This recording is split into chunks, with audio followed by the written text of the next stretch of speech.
Hello dear students, welcome you all once again in the infinity classes Gorakhpur.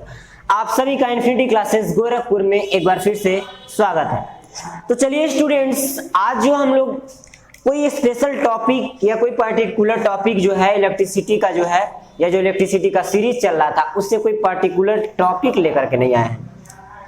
आज हम लोग एक क्वेश्चन के बारे में जो है डिस्कशन करेंगे। एनसीईआरटी का क्वेश्चन है और उस एक क्वेश्चन से जो है मैं कई सारे कंसेप्ट को क्लियर करने की कोशिश करूंगा। अब तक जितने भी लेक्चर्स आप लोगों ने देखे हैं इस यूट्यूब के माध्यम से यानी इस चैनल के माध्यम से, उसमें अभी तक का सबसे जो इलेक्ट्रिसिटी का सीरीज चल रहा उसका सबसे इंपॉर्टेंट लेक्चर ये होने वाला है। इंपॉर्टेंट क्यों है? क्योंकि ये सबसे पहली चीज ये जो है कॉन्सेप्ट या कह सकते हैं एक न्यूमेरिकल टाइप का है, वो एनसीईआरटी से लिया गया है।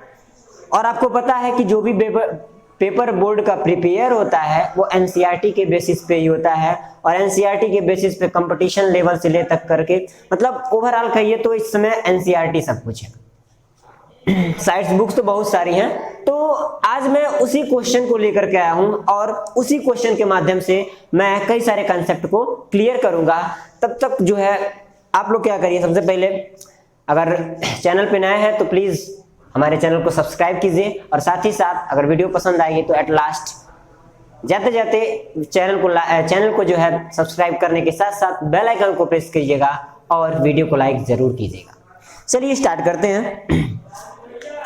क्वेश्चन हमारा है, उसी से हम लोग इस कंसेप्ट को क्लियर करेंगे।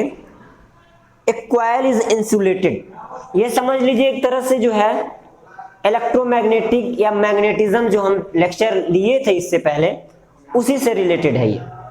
यानी कि किसी कॉइल में किस तरह से जो है करंट जो है फ्लो होता है, कुछ उसी टाइप का केस इसमें भी होगा।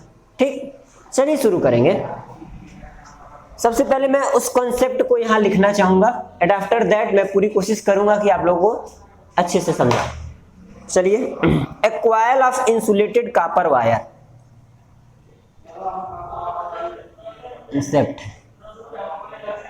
कॉन्सेप्ट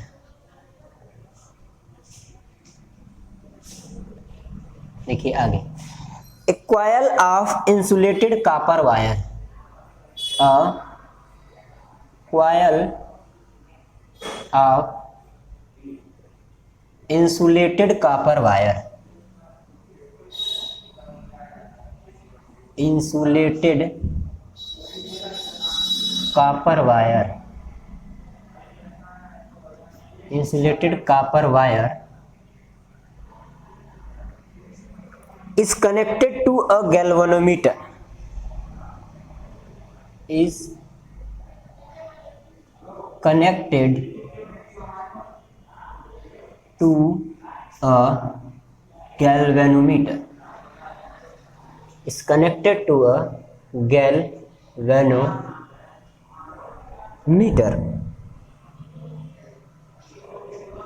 Clear है? What will happen if a bar magnet is? Question यहां से है,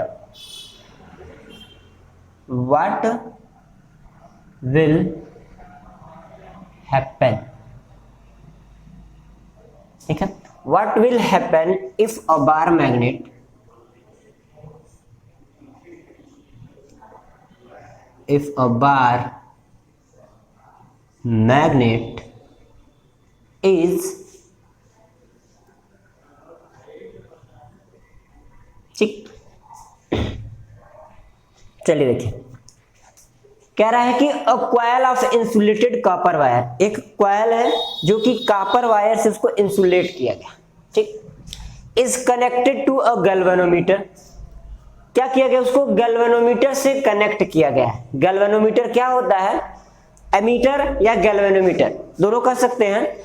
गैल्वेनोमीटर का वर्क होता है, एक तरह का इंस्ट्रूमेंट है जो कि किसी सर्किट में सीरीज में कनेक्ट किया जाता है और वह जो है करंट को मेजर करने का वर्क करता है। बात समझ में आ गई? तो गैल्वेनोमीटर एक डिवाइस है जो कि किसी सर्किट में जो करंट फ्लो होता है उसके मेजरमेंट को बताता है, उसकी वैल्यू को बताता है, उसकी रीडिंग देता है। क्लियर हो गया? तो इसी इंसुलेटेड कॉपर वायर को जो है क्या किया गया है, गैल्वेनोमीटर से कनेक्ट कर दिया गया है। यानी कि एक सर्किट में समझ लीजिए गैल्वेनोमीटर है और उस सर्किट में क्या है हमारा, इंसुलेटेड कॉपर वायर। ठीक है, अब हमसे सवाल ये पूछा जा रहा है, फर्स्ट क्वेश्चन ये कर रहा है कि पुश्ड इनटू द कॉइल, देखिएगा pushed into the coil,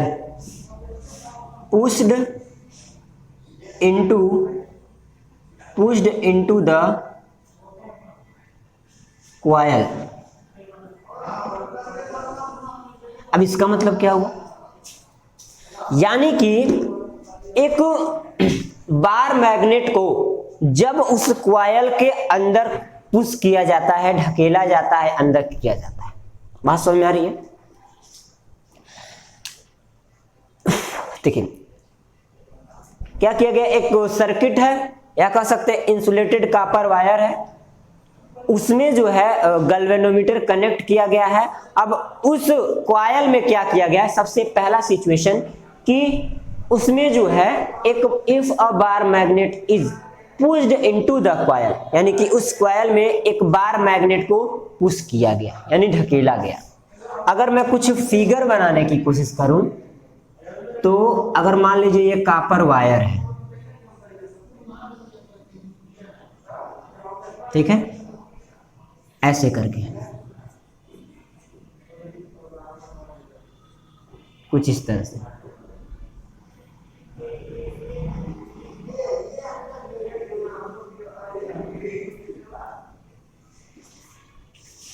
coil, ठीक है। अब यहां क्या करेंगे, कहीं भी मान लीजिए गैल्वेनोमीटर लगा हुआ है सीरीज में।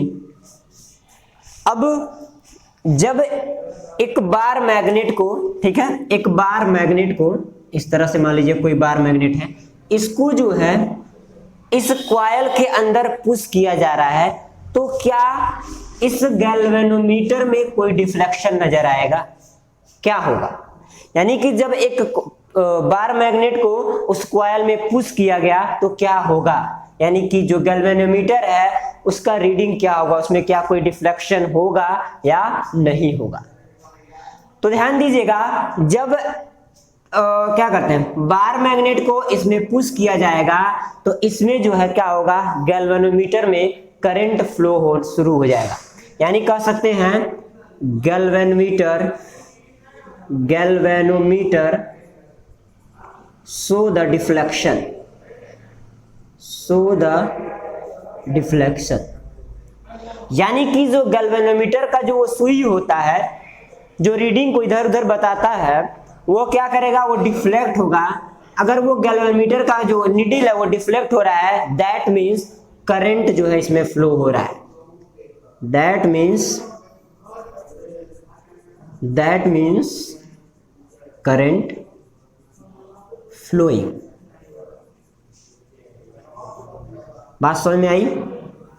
अगर एक बार मैग्नेट को एक कॉइल के अंदर पुश किया जाएगा तो क्या होगा, उसमें जो है गैल्वेनोमीटर में रिफ्लेक्शन से होगा। इसका मतलब ये होगा कि इसमें करंट फ्लो हो रहा है, किसमें, इस कॉइल में। जो कॉइल है जिसको कॉपर वायर से इंसुलेट किया गया है उसमें जो है हमारा करंट शो करेगा।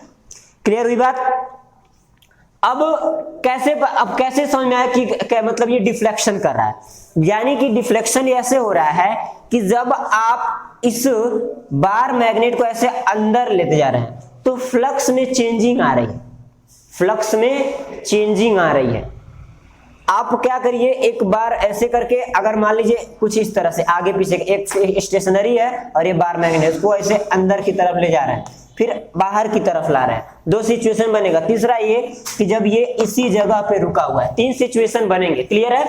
तो पहला सिचुएशन मैंने दिखा गया कि जब उस बार मैग्नेट को इसके अंदर डाला गया तो क्या हुआ, हमें यहां डिफ्लेक्शन नजर आया। क्लियर हुई बात? सेकेंड हमारा ये है, सेकेंड ये कह रहा है कि जब उस बार मैग्नेट को उस कॉइल के अंदर ही रहने दिया जाए, यानी कि second situation held stationary inside the coil. दूसरा held stationary, STATIONARY, held stationary inside the coil. अब इसका मतलब क्या हुआ, यानी कि इस बार मैग्नेट को अंदर ही ऐसे स्टेशनरी छोड़ दिया, यानी कि रुका हुआ छोड़ दिया जाए, तो उस केस में क्या होगा सॉरी, उस केस में क्या होगा, क्या गैल्वेनोमीटर में शो होगा डिफ्लेक्शन? क्वेश्चन ये होगा, क्या गैल्वेनोमीटर किसी तरह का डिफ्लेक्शन शो करेगा? बिल्कुल नहीं करेगा। क्यों?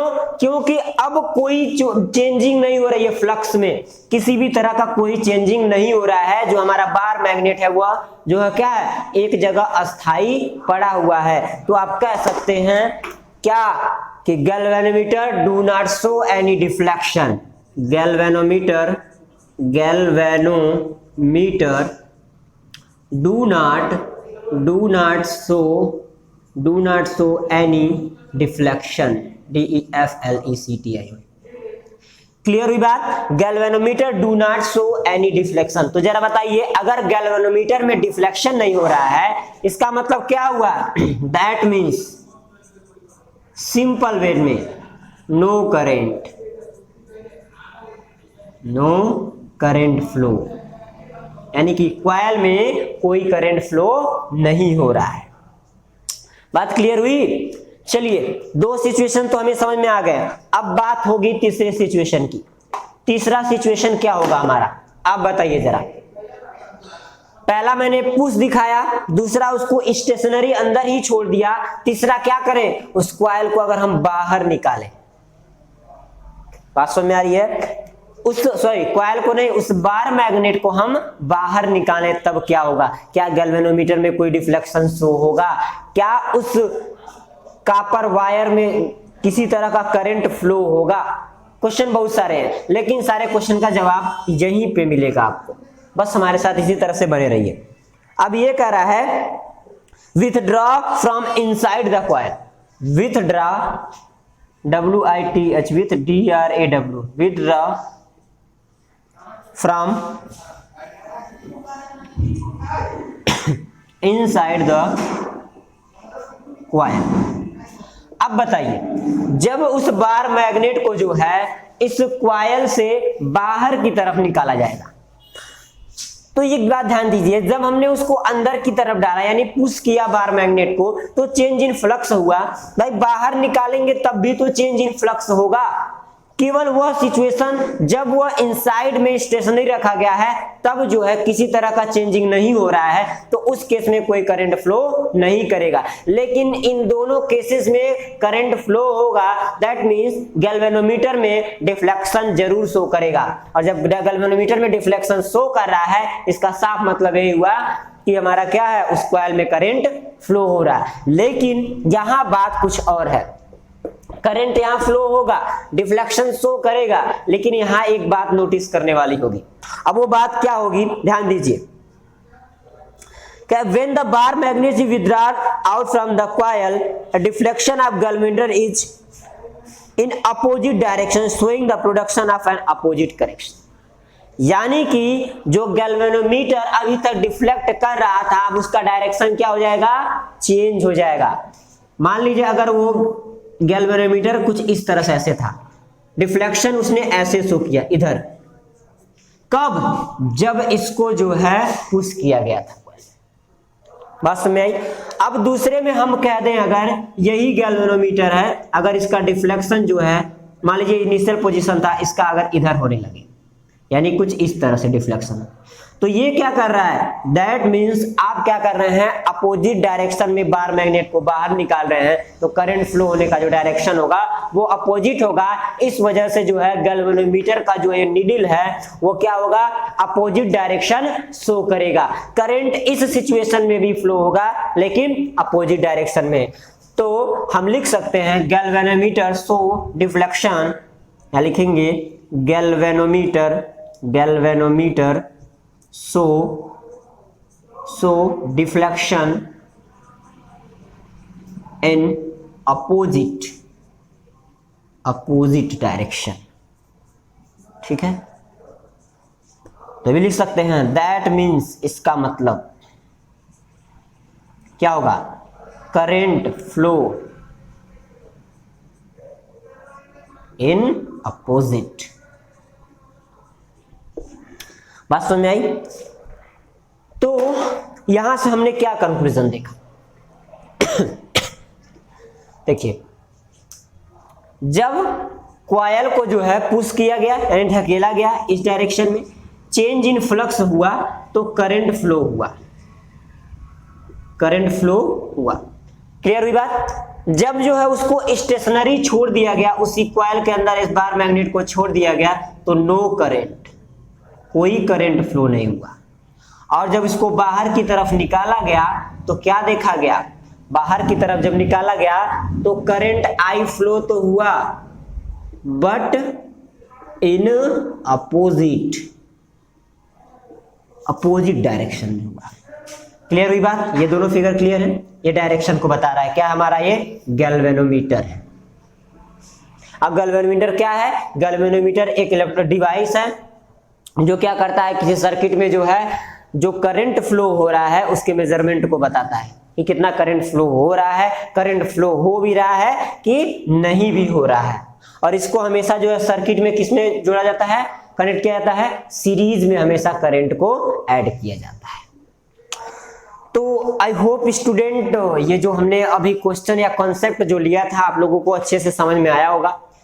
ये कॉन्सेप्ट जो है आप जितने भी न्यूमेरिकल लगाएंगे, खास करके एनसीईआरटी के जो भी क्वेश्चंस होंगे, इनमें इस कॉन्सेप्ट का जो है वो खूब इस्तेमाल होगा, क्योंकि एनसीईआरटी क्वेश्चंस ऐसे ऐसे देता है जिन पे अगर एक एक लाइनों को पढ़े एनसीईआरटी की तो वो जानते, समझ लीजिए कि एक तरह से जो है हर एक लाइन का एक अपना खुद कंसेप्ट होता है। हर एक लाइन उस एनसीईआरटी की इंपॉर्टेंट होती है जो कि आप लोग छोड़ के चले आते हैं। एनसीईआरटी को इग्नोर किया जाता है, बट नहीं, उसको आप लोग प्रीफर करिए। मैं तो यही कहूंगा एनसीईआरटी की एक एक लाइन को पढ़िए, बोर्ड के साथ साथ कॉम्पिटिटिव सारे सब कुछ आपके क्लियर होंगे। और हमारे लेक्चर्स को देखते रहिए, क्योंकि मैं जो भी करवाता हूँ वो एनसीईआरटी के बेसिस पे ही करवाता हूँ। तो चलिए इस लेक्चर को यहीं पे एंड करते हैं। अगले लेक्चर में फिर हम बात करेंगे इलेक्ट्रिक जनरेटर और मोटर की, ठीक है, क्योंकि इलेक्ट्रिक जनरेटर और मोटर जो है एक तरह से इंपॉर्टेंट है बोर्ड के लिए, ठीक है। बाकी अदर फील्ड में अगर बात करें तो आपके ऊपर डिपेंड करता है कि आप किस फील्ड में जाना चाहते हैं, उसी फील्ड के अकॉर्डिंग जो है वो आपके साथ आगे बढ़ेगा, अन्यथा वो पीछे छूट जाता है। तो चलिए अगर आप लोग को ये लेक्चर पसंद आया है तो प्लीज सबसे पहले लाइक कीजिएगा और साथ ही साथ इस लेक्चर को जो अपने फ्रेंड के साथ शेयर भी जरूर कीजिएगा। तो आज के लिए इस लेक्चर को यहीं खत्म करते हैं। नेक्स्ट वाले में हम लोग देखेंगे क्या, इलेक्ट्रिक मोटर या जनरेटर की बात होगी, उसके वर्किंग प्रोसेस और डायमेंशन को भी देखा जाएगा, ठीक है। Thank you, bye bye.